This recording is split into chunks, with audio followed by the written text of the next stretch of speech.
Professor Bobbert, and I'm here today to teach you about volcanoes. First off, we'll start with some key terms that you should know.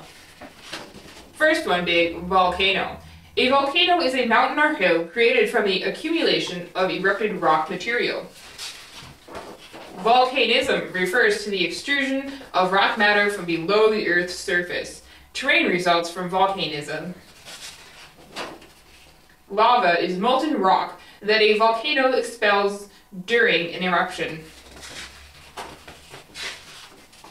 Lava flow is the outpouring of lava that is formed during a non-explosive effusive eruption. Magma is molten rock beneath the surface of the Earth. Plutonism refers to the igneous process that occurs below the Earth's surface. This includes the cooling of magma to form intrusive igneous rock and rock masses. A pyroclastic flow is a fast-moving current consisting of hot gases and rock. Tempera is the combination of rock and gas from a pyroclastic flow. Did you have any questions, class? No, I do not. Okay, now, when there is a sudden or continuing release of energy caused by near-surface magma movement, volcanic events occur. This release of energy can be found in many forms, including earthquakes, heat release, and non-explosive extrusions of magma. Why does this happen? Because the temperature of the Earth increases with depth because radioactive elements are disintegrating and producing heat energy. This heat eventually liquefies the rock that insulates it. Why do volcanoes erupt then? Well, you see, volcanoes are essentially vents for this heat to escape from beneath the Earth's surface. That makes sense. Can you tell me about the 4 different types of volcanoes? Well, like you said, there are 4 different types of volcanoes. There's the cinder cone volcano, the composite cone, the shield volcano, and the plug dome volcano. Shield volcanoes are formed when numerous basaltic lava flow takes place and they eventually pile up into the shape of a big mountain. These volcanoes resemble a knight's shield. These are the largest type of volcano and have gently sloping dome-shaped cones. Shield volcanoes erupt large amounts of basaltic lava flow in which the lava can reach temperatures higher than 2,000 degrees Fahrenheit. Mauna Loa in Hawaii is an example of a shield volcano, correct? Very correct. The next type of volcano is the cinder cone. They are formed from gravel-sized pyroclastics. These pyroclastics build up and form a vent. Cinder cones are typically composed of a rhyolitic composition.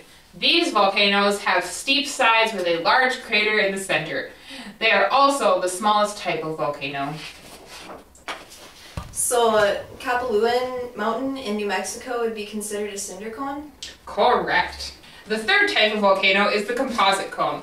Composite cones are a result of a formative eruptions and are made up of a combination of pyroclastics and lava flow. A form of rock called andesite is formed by composite cones. When these volcanoes grow, the vent fills with more andesite and becomes plugged. This builds pressure to the point where the plug is pushed out from an explosion, or the mountainside will be forced outward until it eventually fails. So Mount Vesuvius in Italy is a perfect example of a composite cone? Very correct again.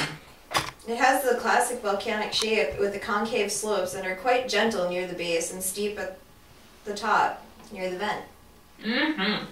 Right again. The last type of volcano is the plug dome, which is created when viscous, silic-rich magma is forced into the vent of the volcano cone and doesn't flow beyond that point.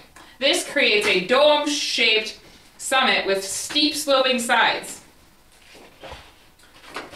Pressure builds up which causes blocks to break off. This creates potential for pyroclastic flows. Very good. Can you give me an example of a plug dome volcano? Lassen Peak in California? Right again. Now that you have a firm understanding of volcanoes, let's see how a plug dome will erupt. Well, since the plug dome is all plugged, I'm going to use this plunger to unplug it.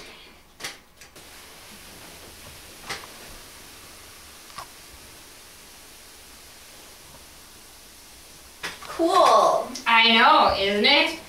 Well, class, you learned all about volcanoes. I hope you have a great day and a better understanding of these magnificent formations. Thank you, Professor Bobbert.